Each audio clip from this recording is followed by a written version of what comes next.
দাদা আদাব। আদাব। দাদা আপনার নাম পরিচয় ঠিকানা যদি একটু বলতেন। আমার নাম কৃষ্ণ, আমার বাড়ি ফকরের তাকায়া মুস্তুবি বালাপাড়া লালমনিরহাট। ও আচ্ছা, বালাপড়া লালমনিরহাট না?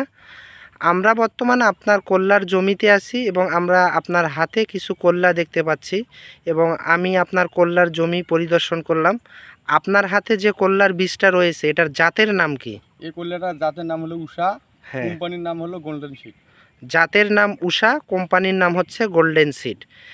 এখন আমরা আপনার জমিতে আছি এবং আপনি জানেন ভালো, এবং আপনি আরও দুইটা কল্যার জাতের চাষাবাদ করেছেন পাশাপাশি অন্যান্য কোম্পানির, কিন্তু আপনার হাতে বর্তমানে আমরা যে জাতটি দেখতে পাচ্ছি এটা আপনার কাছে কেমন মনে হচ্ছে? এটা ভালো মনে হয়, এটা ফলন মোটামুটি ভালো বুঝে যায়, ভালো হইবে। ভালো হবে। এবং আপনি এখন পর্যন্ত ফলের যে গেট আপ বা সাইজ কালার, এতে আপনি কি বুঝতেছেন? চাই তো ভালো বুঝে যেতে পারছে, সাইজ কালার এবং বাজারজাত মোটামুটি ভালো বিক্রি করবে লাগছি। হ্যাঁ হ্যাঁ, চাহিদা ভালো, বিক্রি করতে লাগতেছেন, চাহিদা চাহিদা ভালো। ভালো। ও আচ্ছা আচ্ছা, বুঝতে পারছি। এ কল্যা কি ভবিষ্যতে চাষাবাদ করা যাবে, লাগানো করা যাবে? যাবে তো, সামনে বড় আমি করব তো। ও, সামনের বারও হ্যাঁ। করবেন আপনি? ও আচ্ছা আচ্ছা, ঠিক আছে দাদা, ধন্যবাদ আপনাকে।